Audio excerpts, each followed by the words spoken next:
ভারত পাকিস্তানে সাম্প্রতিক সংঘর্ষের পর 10ই মে যুদ্ধবিরতি ঘোষণা হলেও দুই দেশের মধ্যে বাকযুদ্ধ এখনো চলছে। দুই প্রতিবেশী দেশই প্রতিপক্ষের ক্ষয়ক্ষতি নিয়ে পাল্টাপাল্টি মন্তব্য এবং একে অপরের বিরুদ্ধে অভিযোগ অব্যাহত রেখেছে। পাশাপাশি আন্তর্জাতিক স্তরে নিজেদের দেশের অবস্থানের কথা তুলে ধরার চেষ্টাও জারি রয়েছে। ইরান সফরে গিয়ে পাকিস্তানি প্রধানমন্ত্রী শাহবাজ শরীফ জানিয়েছেন, পাকিস্তান শান্তির বিষয়ে কথা বলতে প্রস্তুত এবং তারা জল বাণিজ্য ও সন্ত্রাসের মোকাবিলার বিষয়ে আলোচনায় বসতে পারে যদি ভারত গুরুত্ব দেয়। এরই মাঝে কাশ্মীর ইস্যু নিয়ে আবার পাল্টাপাল্টি বিবৃতি জড়িয়েছে দুই দেশ।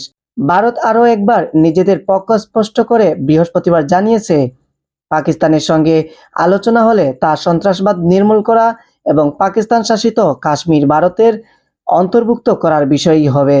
Habibur Rahman, desk report, Surma TV 24।